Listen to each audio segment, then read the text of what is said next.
आप CMA intermediate में हो या सीएमए इंटरमीडिएट की प्रिपरेशन स्टार्ट करने वाले हो तो ये वीडियो आपका कॉन्फिडेंस, आपका टाइम और आपकी एनर्जी तीनों ही बचा लेगी। ये वीडियो आपको ये बातें नहीं आपके कोई दोस्त बताएंगे, और अगर आपके पास कोई डायरेक्ट करने वाला नहीं है तो तब तो ये वीडियो आपके लिए बहुत ही हेल्पफुल रहेगी। तो प्लीज़ वीडियो मिस मत करना एंड पूरा एंड तक देख के जाना। इसमें आपको बहुत ही इंपॉर्टेंट चीज़ों के बारे में मैं बताऊँगी। इसमें मैं पूरा ही सीएमए इंटरमीडिएट का रोड मैप आपके लिए क्लियर करूँगी कि सीएमए इंटरमीडिएट क्या है, एग्जाम से लेके मतलब रजिस्ट्रेशन से लेके एग्जाम तक मैं सारा ही डाउट इस वीडियो में क्लियर करने वाली हूँ। ठीक है।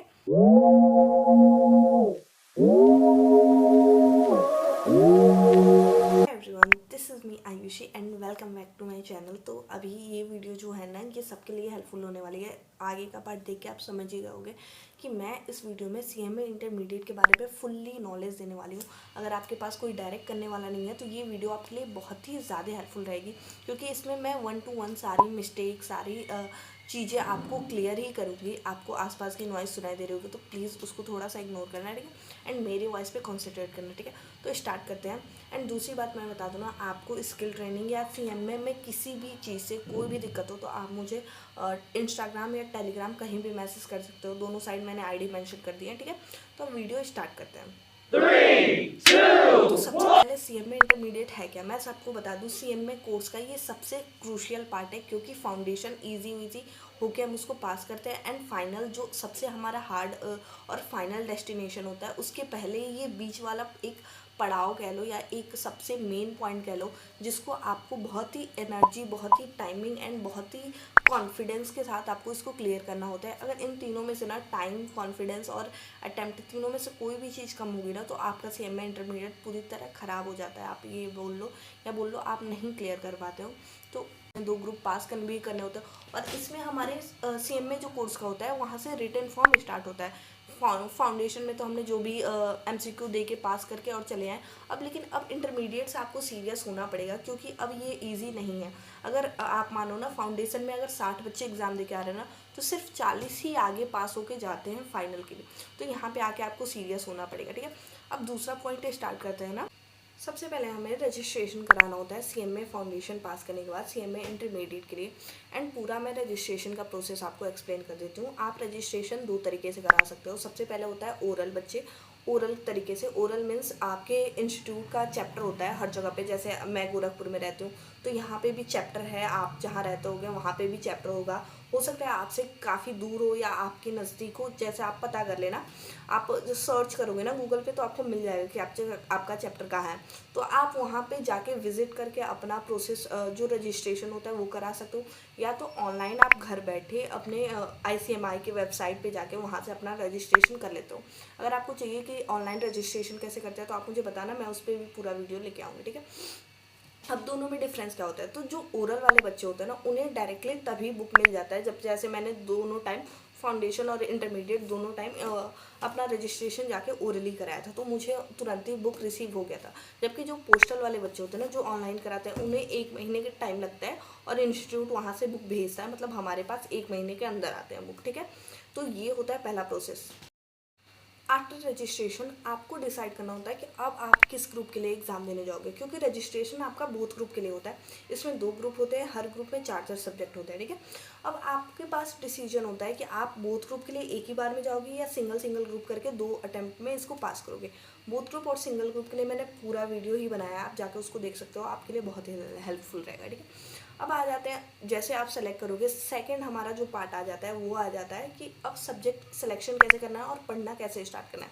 देखो, सीएमए इंटरमीडिएट में ना, फाउंडेशन में तो इतना कुछ थ्योरी वाला पार्ट है नहीं, बट इंटरमीडिएट में आने के बाद ही ना हमारे थ्योरी और प्रैक्टिकल साथ में ही स्टार्ट हो जाते हैं। तो आप ऐसा नहीं कर सकते कि आप सिर्फ प्रैक्टिकल पे ध्यान दो, थ्योरी को पूरा ही नेगलेक्ट कर दो, या तो थ्योरी को ध्यान दो, प्रैक्टिकल को पूरा ही नेगलेक्ट कर दो। ग्रुप 1 में ऐसा प्रैक्टिकल का थोड़ा पार्ट ज़्यादा है, बट ग्रुप 2 में थ्योरी और प्रैक्टिकल दोनों 50-50 है। मतलब आपको थ्योरी पे भी 50% फोकस करना पड़ेगा, प्रैक्टिकल पे भी। आप एक को लेके पूरा सीएमए इंटरमीडिएट क्लियर नहीं कर सकते हैं, तो आपको दोनों पे फोकस करना पड़ेगा और अपना सब्जेक्ट सिलेक्शन अच्छे से करना पड़ेगा। देखो, इंटरमीडिएट में आने के बाद ना आपको एक एग्रीगेट पास करने के लिए एक सब्जेक्ट चुनना पड़ता है। जैसे आपको बता दूं, मेरा लॉ मुझे बहुत ही पसंद है और मेरा उसमें अच्छा स्कोर मैं करती हूँ, तो वो सब्जेक्ट एक मेरा रहता है जो मुझे एग्रीगेट लाने में हेल्प करेगा। और आपके सारे सब्जेक्ट और कोई सब्जेक्ट हो सकता है जो आपको बिल्कुल भी ना पसंद हो, उसमें आपके मार्क्स ही ना बन रहे हो, तो उसमें आपको उसको कैसे भी करके उसमें 40 मार्क्स लाने के लिए आपको ट्राई करना पड़ेगा, कि ताकि उस सब्जेक्ट में एटलीस्ट आप 40 मार्क ला के और उसको पास हो जाओ, और जिस सब्जेक्ट में आप सबसे बेस्ट कर रहे हो उसको आप एग्रीगेट के लिए चुन लो, ताकि उसको एग्रीगेट लाने में वो सब्जेक्ट आपकी बहुत ही ज़्यादा हेल्प करेगा। ठीक है, वो होता है हमारा सेल्फ स्टडी या हम कोचिंग लेके पढ़े। मैं आपको बता दूं, सीएमए इंटरमीडिएट या सीएमए फाउंडेशन और फाइनल का तो मुझे अभी इतने नॉलेज नहीं, बट सीएमए इंटरमीडिएट अगर आप चाहो तो बैठे, आपको अगर पैसे नहीं खर्च करने हैं या तो आप इतने कैपेबल नहीं हो कि आप क्लासेस लेके पढ़ पाओ, तो मैं आपको बता दूं फ्री पूरा ही कोर्सेज आपको यूट्यूब पे अवेलेबल हो जाएगा। हाँ, थोड़ी रिसर्च करनी पड़ेगी, या तो आपके लिए रिसर्च करी कराए अवेलेबल है मेरे ही चैनल पे, आप देख लो कितनी सारी वीडियोस मैंने डाली है कि free resources of CMA intermediate आपको मिल जाएंगे, बहुत सारे फ्री रिसोर्सेज। या फिर आपको एक गाइडेंस चाहिए, आपको एक प्रॉपर गाइड चाहिए होता है कि कैसे करें क्या करें, तो आप क्लासेस के लिए भी जा सकते हो। ठीक है, अब यही हमारा चौथा पॉइंट था कि फ्री क्लासेस या free resource, free self study. तो इस तरीके से आप अपना चूज़ करके अपना, जैसे आपको सेल्फ स्टडी के लिए जाना हो तो सेल्फ के लिए भी जाओ, क्लासेस के लिए जाना हो तो क्लासेस के लिए जाओ।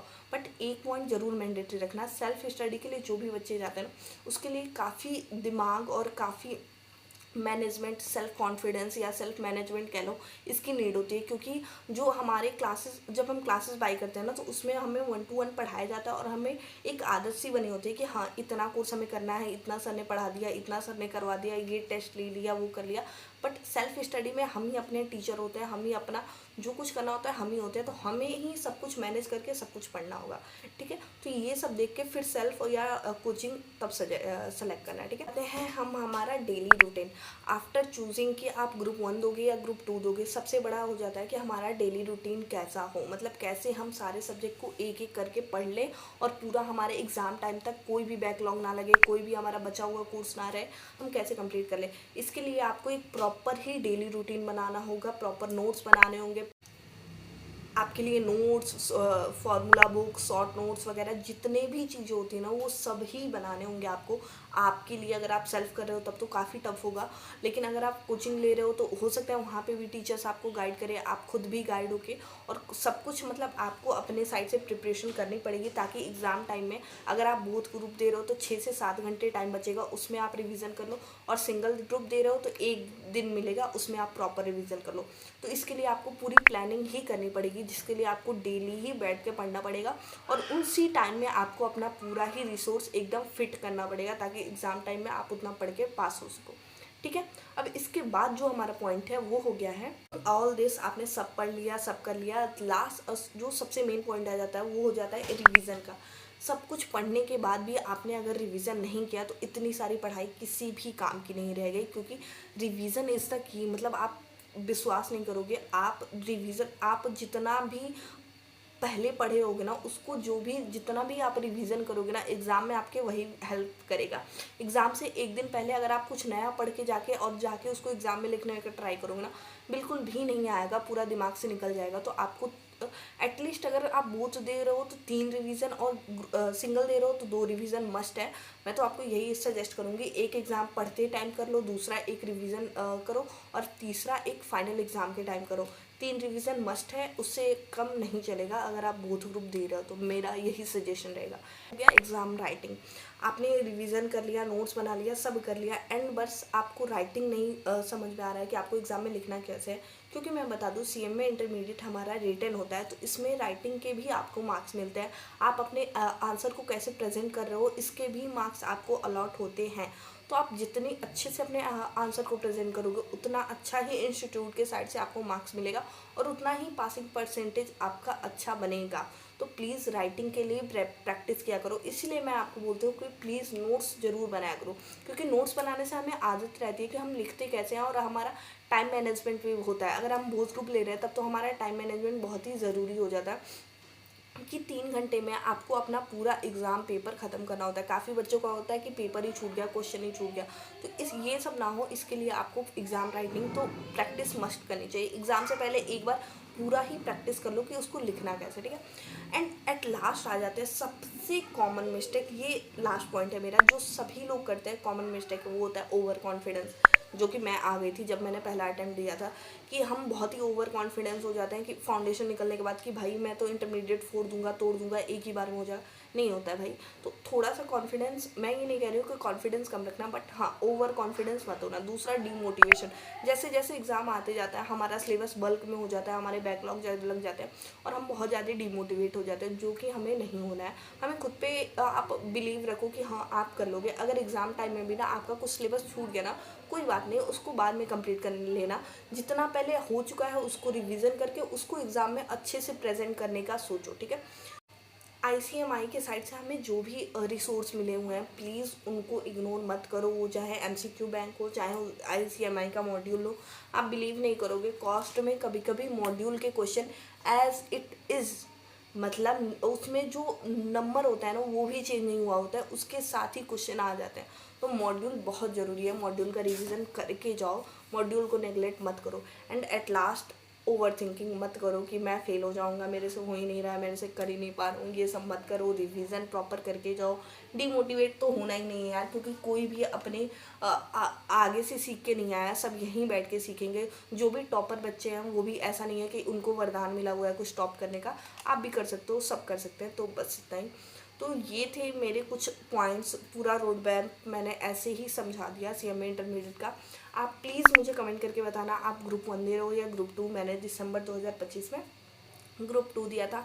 एंड इससे पहले मैंने एक शॉर्ट्स अपलोड किए हैं, उसमें मैंने अपने ग्रुप 1 के जो पेपर होता है उसको एनालिसिस करके, मैं इतना फंबल क्यों कर रही हूँ, उसको मैंने पूरा ही कम्प्लीटली एनालिसिस करके उसको शॉर्ट्स में डाला है। तो प्लीज़ उसको देख के और मुझे अपना एक्सपीरियंस भी बताना कि आपके शॉर्ट्स में, सॉरी आपके एमसीक्यू में कितने मार्क्स आए। मैं शॉर्ट्स क्यों बोल रही हूँ, आपके एमसीक्यू में कितने मार्क्स आए, ठीक है।